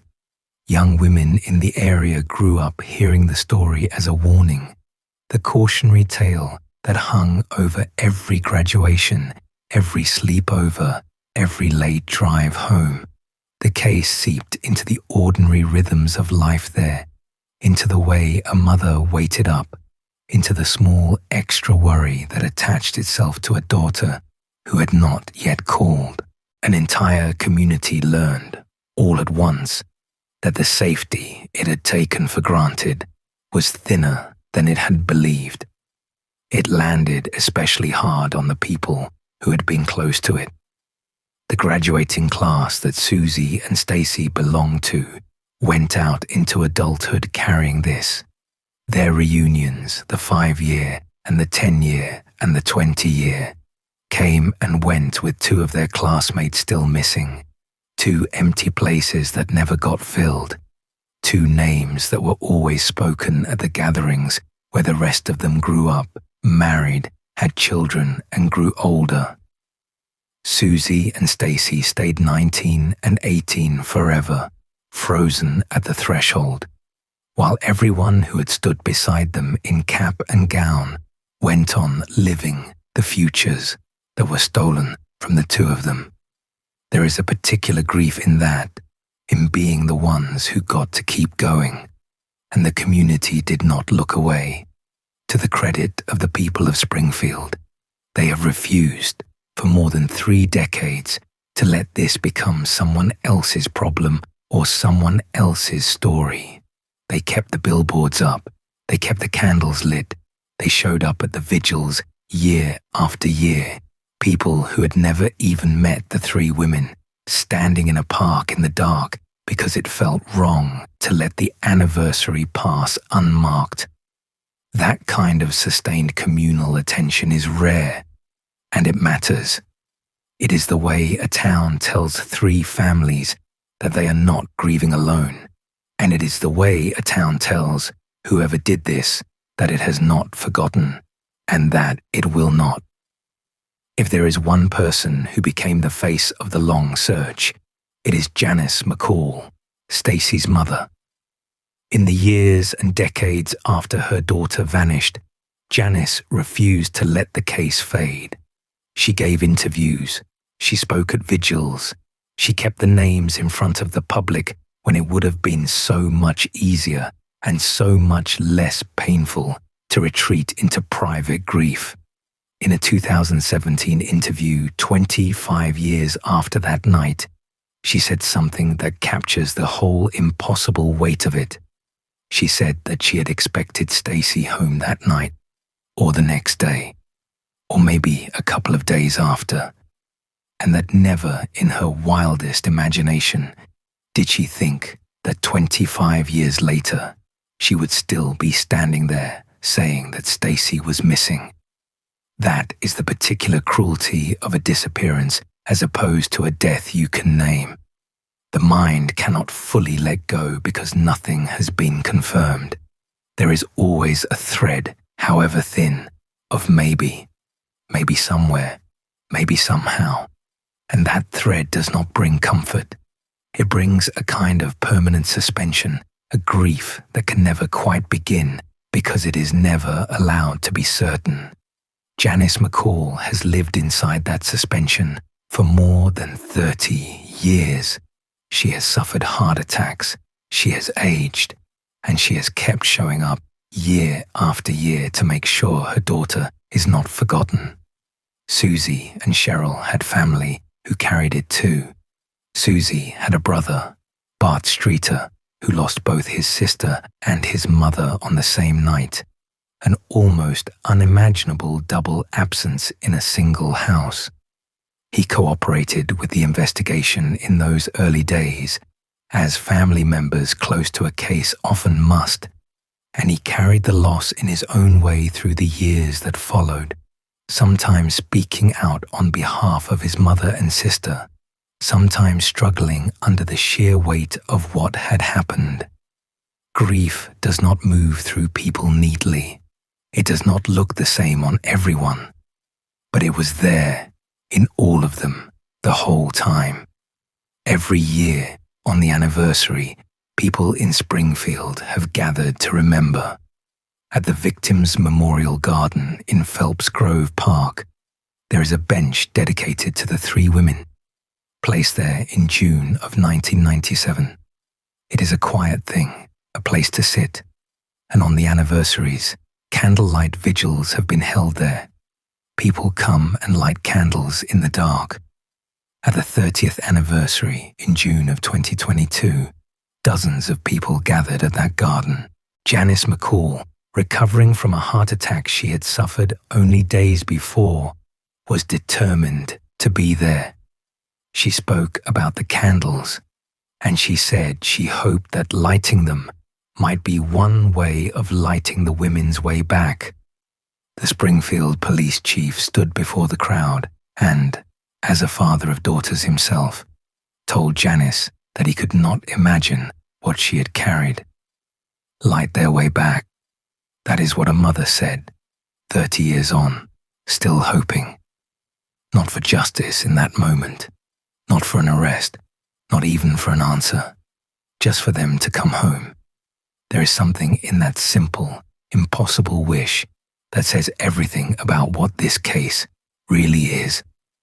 Underneath all the suspects and theories and radar scans and grand juries, it has only ever been about three people who never came home, and the people who are still, after all this time, leaving the porch light on. The legal system did what it could, which was not much.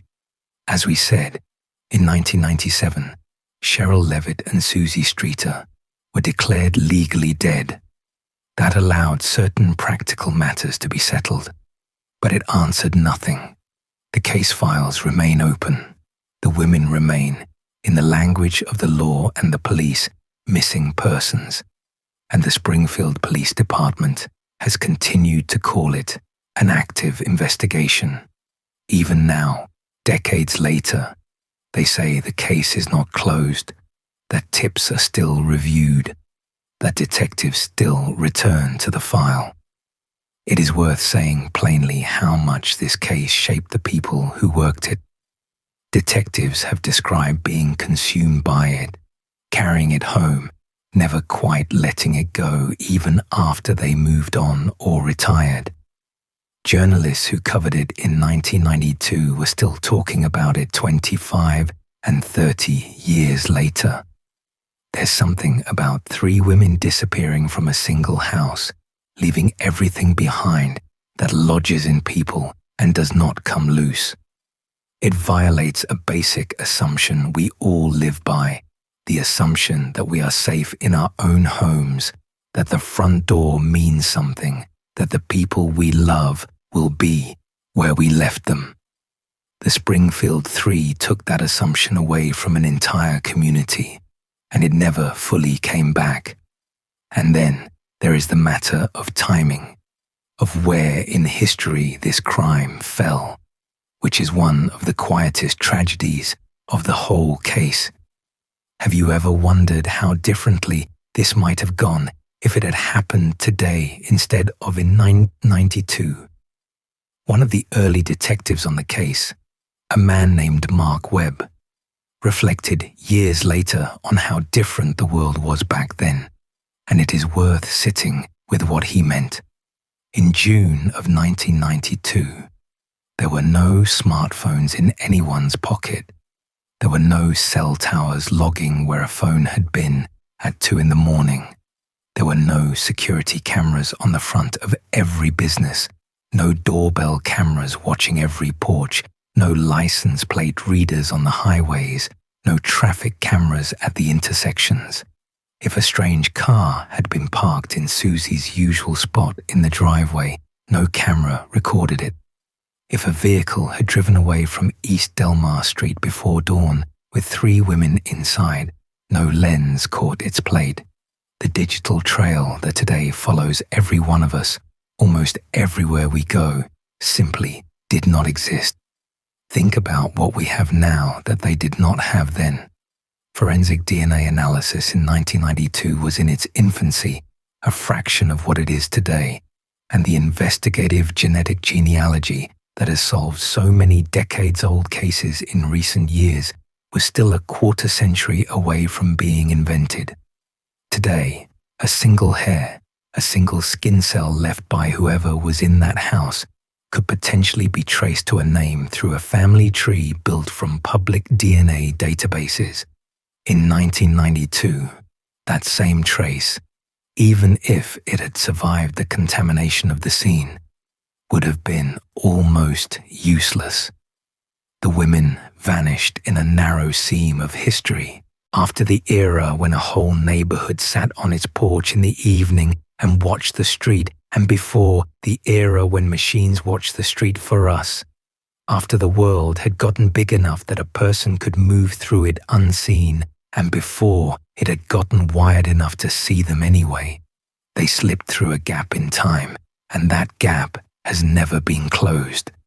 It is one of the cruelest accidents of this case that a few years in either direction might have meant the difference between an unsolved mystery and an answer.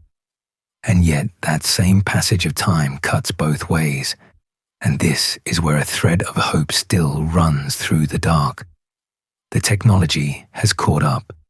The genetic genealogy that did not exist then exists now.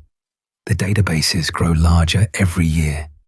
Cold cases far older than this one have fallen, suddenly, decades on, when a relative of a perpetrator innocently spat into a tube for an ancestry website and unknowingly drew a line straight back to a crime scene. If, somewhere, there is preserved biological evidence in this case, evidence that survived those chaotic first hours, then time is no longer only the enemy here. It may, one day, become the thing that finally speaks. Have you ever thought about what it would be like to drive past a billboard of someone you loved for years, asking strangers if they had seen them? To attend a vigil for your own daughter, decade after decade, to grow old while the question stays exactly the same age it was the night it was asked. That is what this case has asked of these families. Not a single dramatic moment of loss, but an endless one, renewed every morning. And they have met it with a steadiness that is, honestly, hard to comprehend. They have kept the names alive. Sherrill, Suzie, Stacy. They have refused to let them become only a catchy phrase, the Springfield Three, a label for a mystery. They have insisted over and over that these were people. And that insistence matters, because it is the only thing any of us can still do for them. We cannot find them.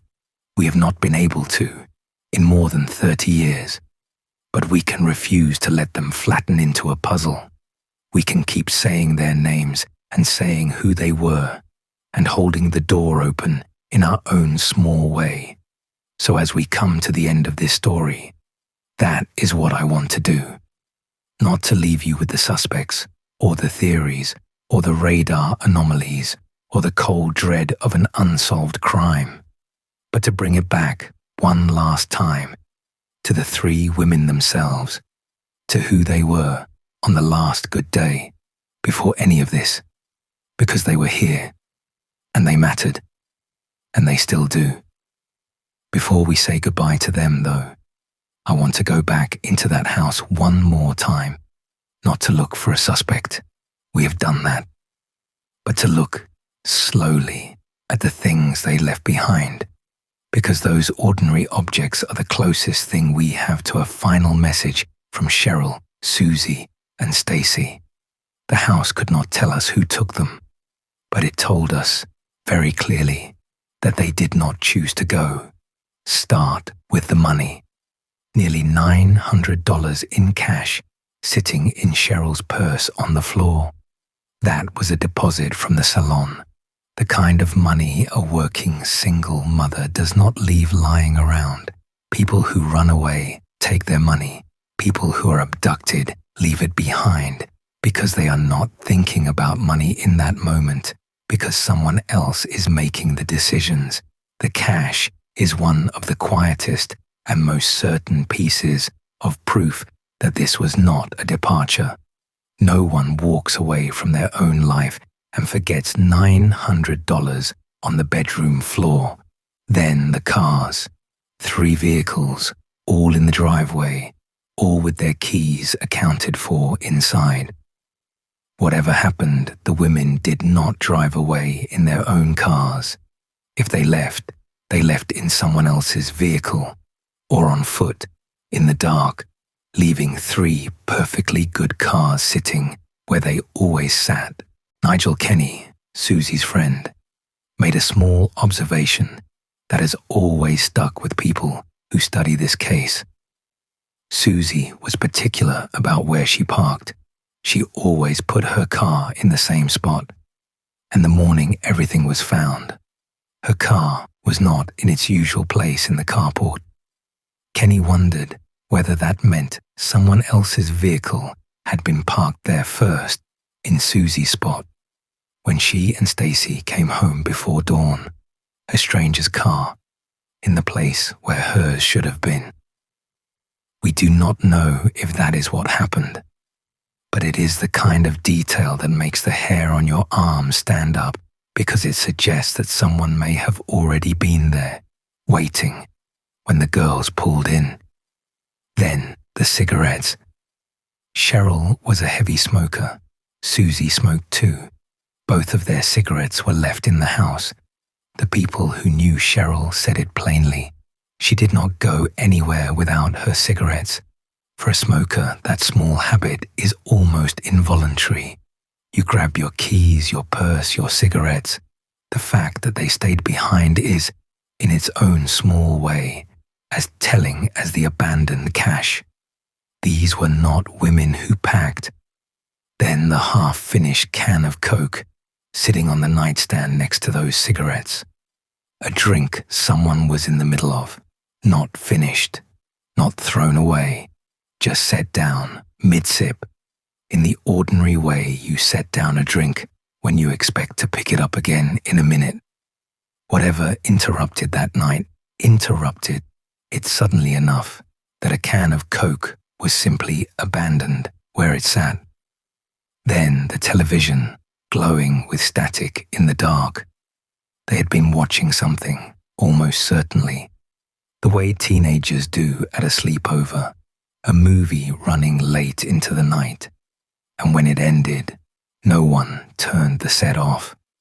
The snow on the screen is the visual signature of an evening that stopped before it was supposed to, a tape that ran out with no one left awake or no one left at all to press the button. Then the book on the headboard. Oh, the places you'll go. A graduation gift about the future, sitting inches from where Suzie should have been sleeping. There is no cruelty in this case sharper than that small accidental detail.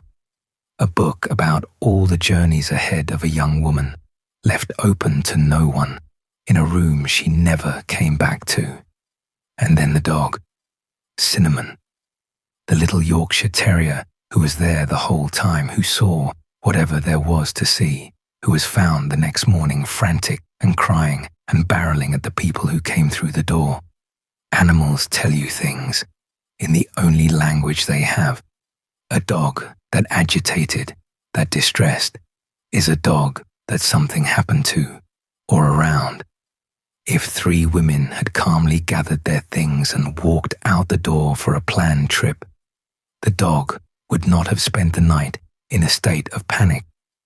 Cinnamon's distress is, in a sense, the only eyewitness account we will ever have. And it says that the night was not calm. Now put all of those objects together and ask the question that investigators asked from the very first day. Is there any reading of this scene in which 3 women left of their own free will? And the honest answer is no.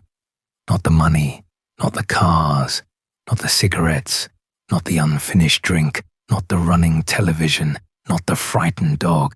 Every single object in that house points the same direction. They were there. They were settling in for the night.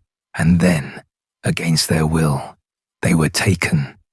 The scene rules out almost everything except the one thing nobody wants to be true.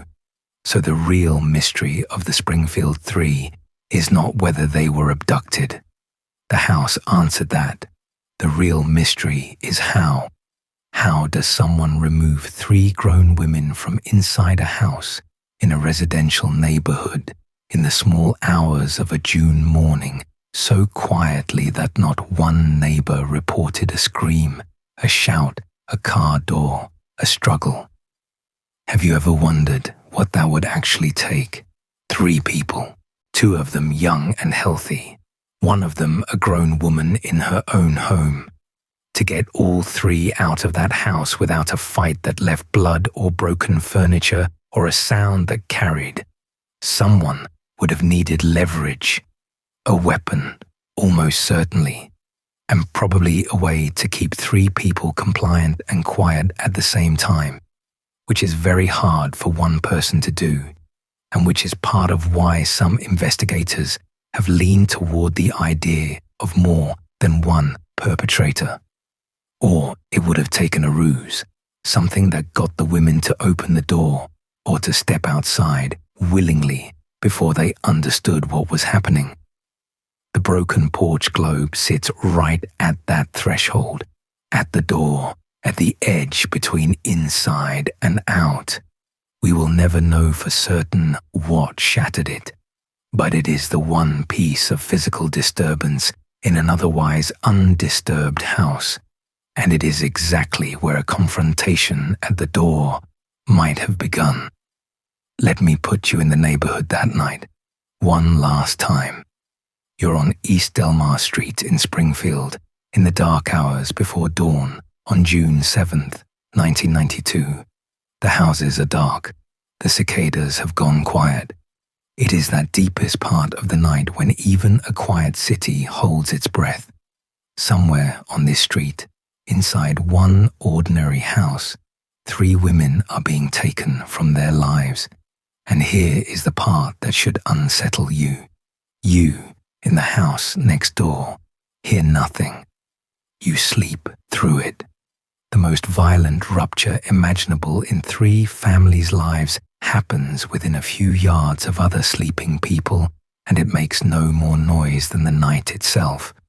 By the time anyone wakes up, by the time the sun comes up over the Ozarks and the first worried friend pulls into the driveway, it is already over, already hours old, already slipping out of reach. Whoever did this understood the silence of that hour and used it. That silence is the genius of this crime, if we can use a word that ugly, not the kind of brilliance true crime sometimes likes to admire. There is nothing to admire here, but a brutal, practical understanding of how to move 3 people through a sleeping neighborhood and leave nothing behind but a swept porch, an erased message, and a frightened dog. And then, the hardest part, the part that has defeated everyone for over 30 years. Whoever did it had somewhere to put 3 women where no one would ever find them. Not in 3 decades, not with thousands of searches and tips and scans and the slow improvement of forensic science. Somewhere out there, in the woods, in the water, in the limestone caves and sinkholes and old mine shafts that riddle the Ozark landscape, or somewhere no one has ever thought to look, are 3 people who were loved, and the person who put them there has carried that knowledge in silence for longer than Stacy McCall was alive. If you are watching this, and you are that person, or you know that person, the reward is still posted. The phone lines at the Springfield Police Department are still open. The case is still active, and 3 families have waited long enough. It is never too late to bring someone home. Here is where the case stands today. More than 30 years after the night they vanished, Sherrill Levitt, Suzie Streeter, and Stacy McCall have never been found. No remains, no grave, no arrest, no charge. Despite well over 5,000 tips, despite national television coverage, despite a grand jury and decades of police work and the steady advance of forensic science, the disappearance of the Springfield Three remains exactly as unsolved as it was on the morning of June 7th, 1992. 2 of the women have been declared legally dead. All 3 are still officially listed as missing. The investigation is still open, and the truth is still out there, held by someone who has chosen not to tell it. But I do not want the last thing you carry out of this story to be the absence.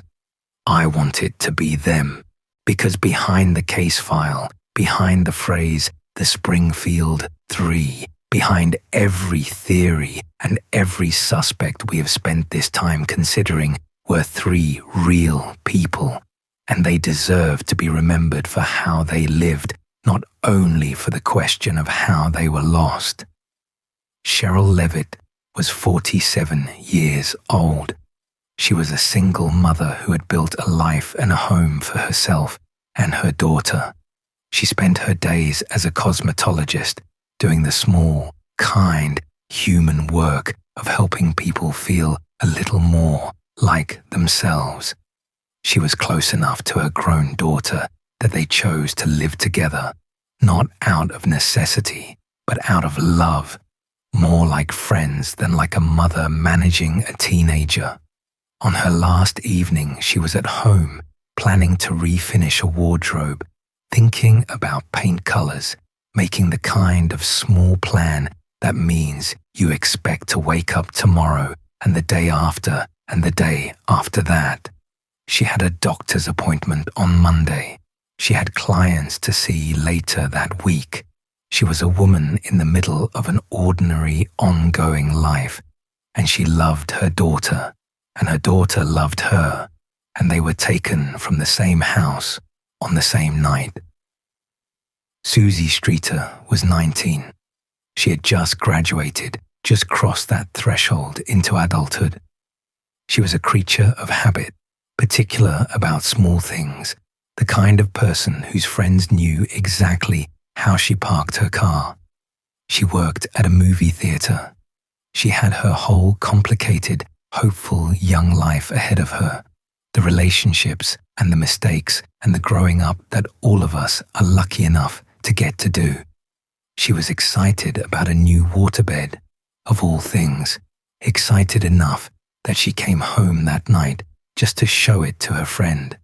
And on her headboard sat a book about all the places she was going to go.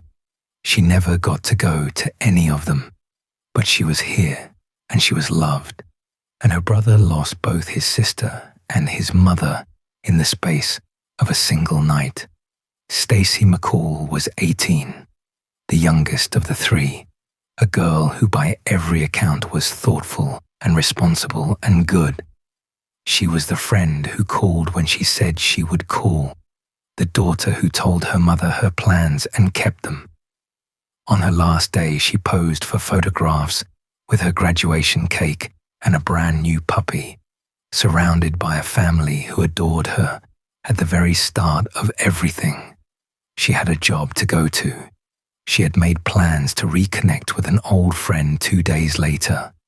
She had every intention of coming home. And her mother, Janice, has spent more than 30 years making sure the world does not forget her, attending vigil after vigil, lighting candle after candle, hoping against all reason to light her daughter's way back. 3 people, a mother, a daughter, and a daughter's friend who simply happened to be there that night. 3 people who, on the 6th of June, 1992, had nothing in their lives but ordinary plans and open futures. And somewhere out there is at least one person who knows what happened to them, who has known all along, and who has let 3 families grow old in the dark rather than say a single word. To be fair to the people who have carried this, the police who never closed the file, the journalists who kept the names alive, the families who refused to let go, they have done everything that love and diligence can do. The thing that has failed here is not their effort. It is the silence of whoever knows the truth. And silence, unlike evidence, can still be broken. Someone, someday, may finally speak. Cases far older and colder than this one have been solved when a single person decided they could no longer carry what they knew. Until then, the door stays open, the name stays spoken, and the waiting goes on. So tonight, as you think about the story of Sherrill, Suzie, and Stacy, I would ask you to remember them, not for the mystery they became, but for the people they were. A mother repainting a wardrobe, a daughter eager to show off a silly new bed, a friend who always called home. Remember that they were not a puzzle. They were 3 lives full of small, ordinary love, the same kind of love that fills your own life and mine, interrupted on a quiet night for reasons we still do not understand. And maybe the next time someone you love tells you their plans, the next time they say they will call, hold that moment a little more gently than you usually would. Because that is the lesson these cases keep trying to teach us in the saddest possible way. That the ordinary evening, the routine good night, the porch light left on for someone who is coming home, is the most precious thing we have, precisely because we so rarely think it could ever be the last one. Sherrill Levitt, Suzie Streeter, Stacy McCall, their story is still unfinished, and somewhere, after all these years, someone still knows why.